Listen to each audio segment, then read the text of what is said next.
இனி அரை நாள் தான் டாஸ்மாக் கடை திறந்திருக்குமா? நாள் முழுவதும் மது விற்பனையில் கட்டுப்பாடு.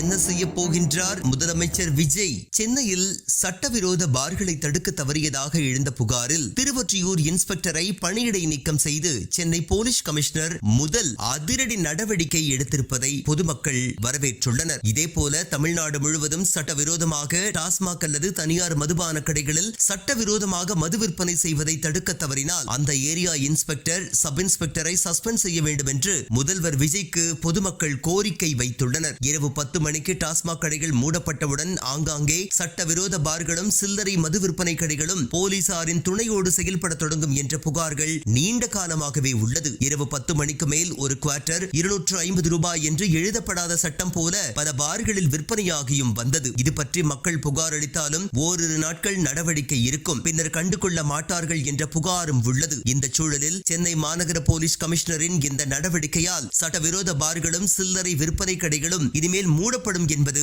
உறுதியாகியுள்ளது. அதே நேரம் சட்டவிரோத சில்லறை மதுபான கடைகள் செயல்படுவது குறித்து கண்காணித்து அவர்கள் மீது போலீசார் கடும் நடவடிக்கை எடுக்க வேண்டும் என்ற கோரிக்கையும் எழுந்துள்ளது. இரவு 10 மணிக்கு மேல் யாராலும் மது வாங்க முடியாத சூழ்நிலையை முதல்வர் விஜய் உருவாக்க வேண்டும் என்றும் கோரிக்கை வைத்துள்ளனர். அதேபோல தமிழ்நாடு முழுவதும் சட்டவிரோதமாக டாஸ்மாக் அல்லது தனியார் மதுபான கடைகளில் சட்டவிரோதமாக மது விற்பனை செய்வதை தடுக்க தவறினால் அந்த ஏரியா சப் இன்ஸ்பெக்டர் ஆகியோரை சஸ்பெண்ட் செய்ய வேண்டும் என்று முதல்வர் விஜய்க்கு மக்கள் கோரிக்கை விடுத்துள்ளனர்.